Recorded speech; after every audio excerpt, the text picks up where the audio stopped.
তো hello guys, আপনারা সবাই কেমন আছেন? আশা করি সবাই ভালো আছেন। মুভিটি শুরু হয় আর্থারের পরিচয় দিয়ে, যিনি অ্যাকোয়াম্যান নামেও পরিচিত। আমরা জানতে পারি যে তার জীবন সম্পূর্ণরূপে পরিবর্তিত হয়েছে। তিনি আটলান্টিকের রাজা হয়েছেন। সে মেরাকে বিয়ে করেছে, যিনি অন্য রাজ্যের রাজার কন্যা, এবং প্রথম তাদের একটি ছেলেও হয়েছে। এখন গল্প পাল্টে এই সিনেমার ভিলেনের কাছে আসে, যার নাম কালো মান্তা। তার বাবা মারা গিয়েছিল, কিন্তু তিনি সবসময় আর্থারকে তার মৃত্যুর জন্য দায়ী মনে করেন। এই কারণেই ব্ল্যাক মান্তা এখনো আর্থারের প্রতিশোধ নেওয়ার সিদ্ধান্ত নেয়। নিজের জন্য বিশেষ ধরনের শক্তিশালী স্যুটও তৈরি করেছিলেন তিনি, এবং তিনিও এই অপেক্ষায় ছিলেন। এই মামলা সম্পূর্ণ হওয়ার পরে আমি অ্যাকোয়াম্যানের সাথে লড়াই করব। এরপরে আমরা একজন ডাক্তারকে দেখতে পাই, যিনি একজন সামুদ্রিক বিজ্ঞানীও ছিলেন, অর্থাৎ সমুদ্রের নিচের পৃথিবী, এবং এখন তিনি আটলান্টিস নিয়ে গবেষণা করছিলেন। তিনি আটলান্টিস খুঁজে বের করার এবং সেখানে যাওয়ার চেষ্টা করছিলেন, এবং বাইরের জগতে তা সবার সামনে তুলে ধরতে, যাতে তিনি প্রমাণ করতে পারেন যে আটলান্টিসের মতো একটি পৃথিবী সত্যি পাওয়া গেছে। আটলান্টিসের এই গবেষণার সাথে সেই বিজ্ঞানীরা একবার অ্যান্টার্কটিকায় যান, এবং তারা বরফের মধ্যে কিছু খুঁজে বের করার চেষ্টা শুরু করেন। কিন্তু তখন অক্টোপাসের মতো এক দানব আক্রমণ করে বিজ্ঞানী ও তাদের দলকে, কারণ তাদেরও বড় তাঁবু ছিল। তাই বিজ্ঞানীরা তাদের দল নিয়ে সেখানে আটকে পড়েন। তাই সে তার অন্যান্য সঙ্গীদের কাছে সংকেত পাঠায় এবং সাহায্যের জন্য জিজ্ঞাসা করে। তখন তার এক সঙ্গী তাকে সাহায্য করতে আসে, অর্থাৎ কালো মান্তা। এই লোকেরা একসাথে কাজ করত। আসার পর কালো মান্তা বিজ্ঞানী ও তাদের সঙ্গীদের জীবন বাঁচায়, কিন্তু তিনি নিজেই এখানে গবেষণা শুরু করেন, যার জন্য তিনি বরফের আরও নিচে যেতে শুরু করেন। অনেক গভীরে আসার পর সে ভাঙ্গা কালো ত্রিশূল দেখতে পায়, এবং এখন যেমন ব্ল্যাক মান্তা ভাঙ্গা ত্রিশূলটি তুলে তাতে যোগ দেয়, তিনি এর আসল মালিককে দেখতে শুরু করেন, যার নাম ছিল কর্ডেক্স। তিনি অত্যন্ত বুদ্ধিমান এবং শক্তিশালী দেখাচ্ছিলেন। কালো মান্তার স্মৃতিতে সে কথা বলে, কারণ তুমি আমার ভাঙ্গা ত্রিশূলের সাথে যোগ দিয়েছ, তাই এখন তুমি খুব শক্তিশালী হয়ে উঠবে। এর সাথে আপনি আপনার শত্রু অ্যাকোয়াম্যানের প্রতিশোধ নিতে সক্ষম হবে, এবং আপনি যা করতে চান তা করতে পারেন। এখন আমরা জানি বিশ্বের পরিস্থিতির অনেক অবনতি হয়েছে, কারণ গ্লোবাল ওয়ার্মিং অনেক বেড়ে গেছে, যে কারণে সুনামি এবং বন্যা আসতে থাকে। এই কারণে বাইরের বিশ্বের সাথে সমুদ্র জগতেরও অনেক অসুবিধা হচ্ছে। এসবের কারণে সাগরের পানিরা ধীরে ধীরে মারা যাচ্ছে। এই সব দেখে আটলান্টিক কাউন্সিলের একটি মিটিং আছে, যার মধ্যে আর্থারও ছিলেন।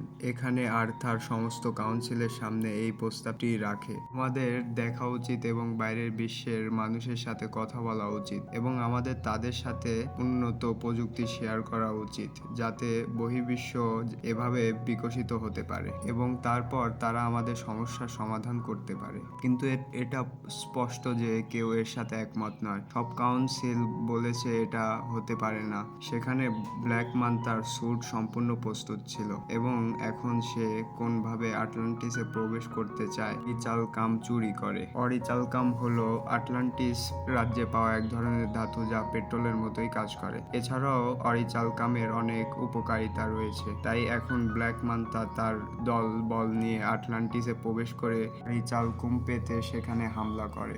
এখন তার ধ্বংস দেখে মেরা তাকে থামাতে ব্ল্যাক মান্তার কাছে যায়, কারণ তিনি এই নতুন শক্তিশালী স্যুট পরে শক্তিশালী হয়ে উঠেছেন। সে মেরাকে আক্রমণ করে এবং তাকে আহত করে, যার ফলে সে অজ্ঞান হয়ে পড়ে। কালো মান্তা আবার এলো মেরা তার আবার আক্রমণ করার আগে আর্থার সেখানে আসে। স্ত্রীকে বাঁচাতে তিনি তার শত্রু ব্ল্যাক মান্তার সাথে যুদ্ধ করেন, আর এভাবেই তাদের দারুণ লড়াই। যুদ্ধের মাঝখানে ব্ল্যাক মান্তার দল তাকে একটি সংকেত পাঠায়, যা তিনি বুঝতে পেরেছেন যে আমার দল অরিক চালকুম খুঁজে পেয়েছে। এর মানে তিনি এখন ফিরে যেতে পারেন। তাই মাঝপথে লড়াই ছেড়ে দিয়ে এখান থেকে চলে গেলেন।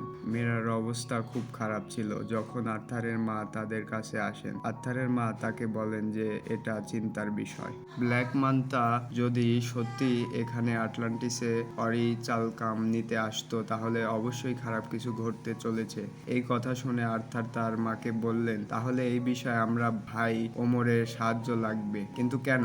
আর্থার উত্তর দেয়, কারণ আমার ভাই ওরম আটলান্টিস এবং অরিচালকাম সম্পর্কে খুব ভালো জানেন। তিনি আটলান্টিসের পুরো ইতিহাস জানেন। এই কথা শুনে আর্থারের মা বললেন, কিন্তু ওরম অন্য রাজ্যে আটকা পড়ে জেলে, তাহলে সে আসবে কিভাবে? যার উত্তরে আর্থার বলেন, আমি নিজে জেলে রাজ্যে যাব এবং অর্মকে জেল থেকে বের করে আনব। তিনি এই কাজ করে সরাসরি জেলে চলে গেলেন। শীঘ্রই তিনি অর্মকে খুঁজে সেখান থেকে অর্মকে নিয়ে চলে যায়, কিন্তু তারা এখান থেকে চলে যাওয়ার আগে অর্ম জেলে রাজ্যের রক্ষীদের দ্বারা ঘেরা। অর্মের অবস্থা তখন অনেক খারাপ হয়েছে, কারণ এখানে তাকে সঠিক খাবার দেওয়া হয়নি। এ কারণে তার শরীর খুবই দুর্বল হয়ে পড়ে, কিন্তু বাইরে আসার সাথে সাথে এবং সমুদ্রের জল তার শরীর স্পর্শ করেছিল, সে আগের মতো সুস্থ শক্তিশালী হয়ে ওঠে। তারও আগের মতোই ক্ষমতা আছে, সেজন্য অর্ম একাই রক্ষীদের সাথে লড়াই করে। সে তাদের ওপর হামলা করে এবং সে এক ধাক্কায় সব রক্ষীকে মেরে ফেলে। এরপর দুই ভাই এখান থেকে চলে যায়। পরে কথা বলতে বলতে দুজনে একে অপরকে তাদের জীবনের কথা বলে। আর্থার অর্মকে বলে, আমি আটলান্টিসের রাজা হতে ক্লান্ত, এখন আমি এই চাকরিতে বিরক্ত।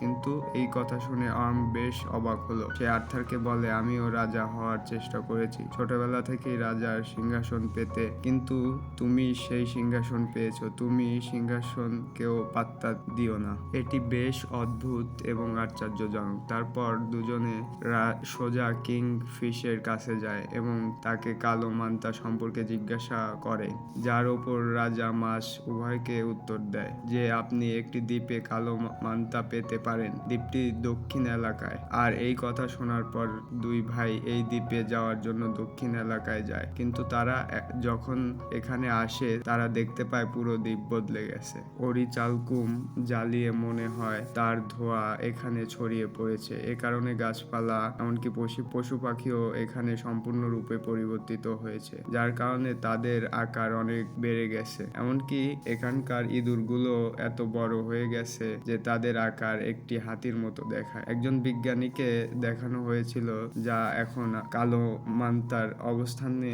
এখানে যখন বিজ্ঞানী ভাঙ্গা কালো ত্রিশূল দেখেন, সে চিন্তা না করেই তা ধরে ফেলে এবং এখন সে এটি স্পর্শ করার সাথে সাথে বিজ্ঞানীরাও তার মনের মধ্যে কর্ডেক্স দেখতে শুরু করেন, যা বিজ্ঞানীকে ভুল কাজ করতে বলে। যেমন সে ব্ল্যাক মান্তাকে বলেছিল, কিন্তু তারপর কালো মান্তা এখানে এসেছিল। তিনি বিজ্ঞানীর কাছ থেকে কালো ত্রিশূল নিয়ে বললেন, বিজ্ঞানী, আপনি আমার উদ্দেশ্যে কি জানতে চেয়েছিলেন, তাই না? তাই শোনো, আমার উদ্দেশ্য আর্থার এবং তার পুরো পরিবারকে হত্যা করা, এবং যদি আমাকে এটি করতে শয়তানের সাথে মোকাবেলা করতে হয় তাহলে আমি এটা করতে ইচ্ছুক। তারপর দেখলাম কালো মান্তা এই জায়গাটি খুঁজছে। আর্থার এবং অর্ম এখানে আসে, যারা আসার সাথে সাথে বিজ্ঞানীদের সাথে দেখা করেছিলেন, কারণ তিনি তা বুঝতে পেরেছিলেন আর্থার এবং অর্ম আটলান্টিস থেকে এসেছেন। তিনি তাদের বলেন যে তার উদ্দেশ্য হলো আটলান্টিসকেও ধ্বংস করা। এর সাথে বিজ্ঞানী তাদের ব্ল্যাক ট্রাইডেন্ট সম্পর্কে জানান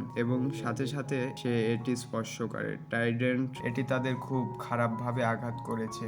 এখন কালো মান্তা সেখানে এলো, তিনি তার সম্পূর্ণ স্যুটও পরেন, আর এখন এই দুজনের সাথে তার ঝগড়া শুরু হয়। কিন্তু এরই মধ্যে আর্ম ঘটনাক্রমে সেই ব্ল্যাক ট্রাইডেন্টকে ধরে ফেলে। এই কারণে সেও কোর্ডেক্সের স্মৃতি দেখতে শুরু করে। তাই এই সব কিছুর জন্য কিছু সময়ের জন্য ঝগড়া থেকে অর্মের মনোযোগ কেড়ে নেওয়া হয়। এর সুযোগ নিয়ে ব্ল্যাক মান্তা তাকে আক্রমণ করে। আক্রমণ না করায় তিনিও অনেক আহত হন, আর এখন ব্ল্যাক মান্তা তাদের দুজনের সাথে মারামারি শুরু করে। এখন যখন মনে হলো কালো মান্তা তাদের দুজনকেই মেরে ফেলবে, তখন মেরার বাবা সেখানে আসেন, অর্থাৎ রাজা, কে এসে তাদের দুজনকে সাহায্য করে এবং তাদের এখান থেকে নিয়ে যায়। এখান থেকে অনেক দূর যাওয়ার পর তারা নিরাপদ স্থানে এসেছে।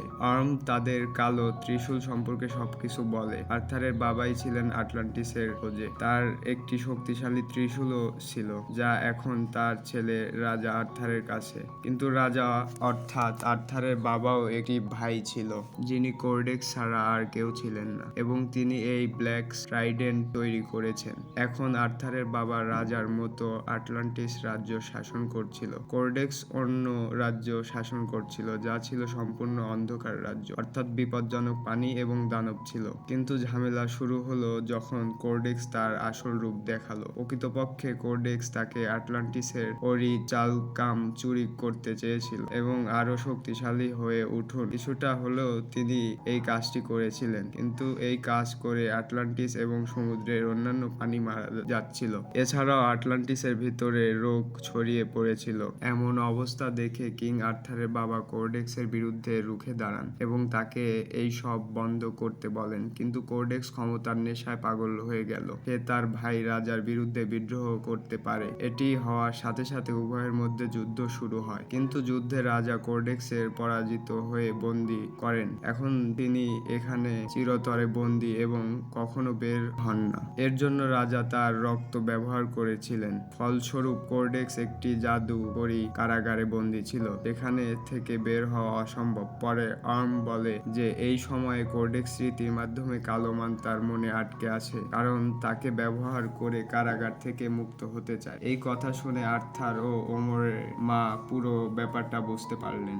সে তাদের বলতে শুরু করে যে আমি কোর্ডেক্স সম্পর্কে জানি এবং যেভাবে রাজা তাকে বন্দী করার জন্য তার রক্ত ব্যবহার করেছিলেন, এখন কারাগার থেকে মুক্ত হতে হবে। রাজার প্রজন্মের একজন ব্যক্তির রক্ত তার দরকার। যখনই কোর্ডেক্স বিনামূল্যে হতে পারে, মানে তাদের ভিতরে রাজার রক্ত আছে। রাজার রক্ত কেবল তার রাজপরিবারের লোকেরই থাকতে পারে। সব শুনে আর্থার বুঝতে পারে আমার ছেলের জীবন বিপদে পড়েছে। স্পষ্টই তার ছেলে ছিল কালো মান্তার জন্য সবচেয়ে সহজ লক্ষ্য, যাকে সে সহজেই মেরে ফেলতে পারে। তাই তিনি সঙ্গে সঙ্গে তার বাড়িতে আসেন এবং দেখলো যে সবকিছু ধ্বংস হয়ে গেছে। ঘর পুড়ছিল, শিশু নিখোঁজ ছিল এবং সেখানে একজন আহত হয়েছে। জিজ্ঞেস করা হলে লোকটি বলল, কালো মান্তা এখানে এসেছে, সে এই সব ধ্বংস করেছে এবং তোমার ছেলেকে নিয়ে গেছে, যা স্পষ্ট করে দিয়েছিল যে আর্থারের সন্দেহ একেবারেই সঠিক ছিল। তাই এখন আর্থার এবং অর্ম তার ছেলেকে বাঁচাতে যান, কিন্তু তার আগে তাদের মা তাদের বোঝায় একটা কথা মনে রেখো, তোমরা ভাই, যাই ঘটুক না কেন আপনাকে একে অপরকে সমর্থন করতে হবে। তারা সরাসরি ব্ল্যাক মান্তার জায়গায় এসে হামলা চালায়, কিন্তু একটি বড় দানব তাদেরকে আক্রমণ করে। বাকিরা বেঁচে আছে, কিন্তু মেরার বাবা সেখানে আটকে পড়েন। তারপর আর্ম গিয়ে তাকে সাহায্য করে এবং দৈত্যের খপ্পর থেকে তাদের বের করে আনে। এটা দেখে মেরার বাবা বুঝতে পারলেন যে আর্ম, যাকে আমি সবসময় ভুল বুঝেছিলাম, তিনি একজন খুব ভালো মানুষ। ভিতরে ব্ল্যাক মান্টার সাথে আর্থারের ছেলে আছে। সেখানে বিজ্ঞানীরাও যে একটি ছোট শিশুকে দেখেন এবং তাকে বাঁচানোর কথা ভাবে। তাই সে শিশুটিকে তুলে নিয়ে এখান থেকে পালাতে শুরু করে, কিন্তু কালো মান্তা যে তাকে দেখেছিল বিজ্ঞানীকে আক্রমণ করে আহত করে এবং শিশুটিকে ছিনিয়ে নেয়। এবং এখন যেমন ব্ল্যাক মান্তা তার সন্তানকে হত্যা করতে এগিয়ে যায়, আর্থার এখানে আসে যে তাকে লড়াই করার জন্য চ্যালেঞ্জ করে। তাদের লড়াই আগে খুব তীব্র ছিল। তারপর ব্ল্যাক মান্তা আর্থারকে পরাস্ত করতে শুরু করে, কারণ তিনি ছিলেন ব্ল্যাক মান্তা নয়, তার ভেতরে কর্ডেক্স। ব্ল্যাক মান্তাকে পুরোপুরি কাবু করে ফেলেছিল, কিন্তু এই সুযোগ কাজে লাগিয়ে মেরা তার সন্তানকে নিয়ে পালিয়ে যায়। কিন্তু তারপর ব্ল্যাক মান্তা তাকে যেতে দেখে এবং তার কালো ত্রিশূল দিয়ে তাকে আক্রমণ করে, কিন্তু ট্রাইডেন্ট মেরাকে আঘাত করার আগে অর্ম তাকে প্রথম ধরে ফেলে। আর এভাবেই তিনি মেরা ও তার সন্তানের জীবন রক্ষা করে। কিন্তু এরও বিপরীত প্রভাব ছিল, কারণ অর্ম কালো ত্রিশূল স্পর্শ করে। কর্ডেক্স তার মনকে নিয়ন্ত্রণ করতে শুরু করে। সে তাকে তার ভাইয়ের বিরুদ্ধে দেখাতে শুরু করে, আপনার ভাই আর্থার আপনার সাথে অনেক অন্যায় করেছে। প্রকৃতপক্ষে আপনি সেই একজন যিনি আটলান্টিসের রাজা হওয়ার যোগ্য, আর্থার না। নিজের ওপর নিয়ন্ত্রণ পাওয়ার সাথে সাথে তার মায়ের কথাও মনে পড়ে যে তোমরা দুই ভাই যা ঘটুক না কেন আপনাকে একে অপরকে সমর্থন করতে হবে। কিন্তু এর মধ্যেই কর্ডেক্স সুবিধা নেয় এবং নিজেকে মুক্ত করতে শুরু করে। এতে করে তার শরীরে প্রাণ আসতে শুরু করে। ঠিক এই সময়ে আর্ম ব্ল্যাক টাইডেন ছেড়ে গেল। ততক্ষণে অনেক দেরি হয়ে গেছে, কারণ কর্ডেক্স নিজেকে পুনরুজ্জীবিত করে মুক্ত করা হয়েছিল এবং এখন তার সামনে কর্ডেক্স দেখে আর্থার তার ব্ল্যাক টাইডেন দিয়ে তাকে আক্রমণ করে, কিন্তু কর্ডেক্স সহজেই তার ব্ল্যাক টাইডেনকে ধরে ফেলে এবং আর্থারকে আক্রমণ করার চেষ্টা করে। কিন্তু তার আগে আর্থার তার ত্রিশূলের সাহায্যে তার কালো ত্রিশূল ভেঙে দেয় এবং কর্ডেক্স হিট, যা অবশেষে তার ত্রিশূল সহ তাকে হত্যা করে। শেষ হওয়ার সাথে সাথে পুরো জায়গা ধ্বংস হতে শুরু করে। ধীরে ধীরে এই সব জায়গা ভাঙতে শুরু করেছে এবং তারপরে কালো মান্তা তার নিচে চাপা পড়ে। কিন্তু একই কষ্টে আর্থার তাকে সাহায্য করার জন্য হাত বাড়ান, কিন্তু ব্ল্যাক মান্তা আপনাকে ধন্যবাদ বলে প্রত্যাখ্যান করে। আমরা তোমার সাহায্যের দরকার নেই। আমি তোমার কাছ থেকে সাহায্য না নিয়ে মরতে পছন্দ করব। এই কারণে কালো মান্তা সেখানে মারা যায়, কারণ আর্থার ও তার অন্যান্য সঙ্গীরা সেখানে থেকে চলে যায়। এখানে আর্থার অর্মকে বলে যে এখন তুমি মুক্ত, আপনাকে আর কোনো জেলে যেতে হবে না, কারণ জেলে গেলে আমরা বলবো যে আপনাকে সেখানে হত্যা করা হয়েছে। আর এখন তুমি এখান থেকে যাও এবং স্বাধীনভাবে তোমার জীবনযাপন করো। এরপরে অর্ম সম্পূর্ণভাবে আর্থারকে তার ভাই হিসাবে বিবেচনা করে, কারণ তাদের ভুল বোঝাবুঝি দূর হয়েছে এবং কর্ডেক্স বলেছেন যে আপনি ঠিক এই ধরনের রাজা আটলান্টিসের প্রয়োজন, এই তোমার রাজ্য। তখন আমরা দেখি আর্থার আটলান্টিসকে বিশ্বের সামনে নিয়ে আসেন। সে এই রাজ্যের সব কথা বলে। তিনি আরো বলেন এখন থেকে আমরা বিশ্বের সাথে আটলান্টিসের প্রযুক্তি শেয়ার করব, তে আমরা একসাথে বিশ্বকে আরো ভালো করতে পারি। এভাবেই চলছিল আর্থারের জীবন, অর্থাৎ তিনি আটলান্টিস এবং বহির্বিশ্ব উভয়ে বাস করেন। ছবির গল্প এখানেই শেষ। তো দেখা হবে নতুন আরেকটা ভিডিওতে। Thanks for watching.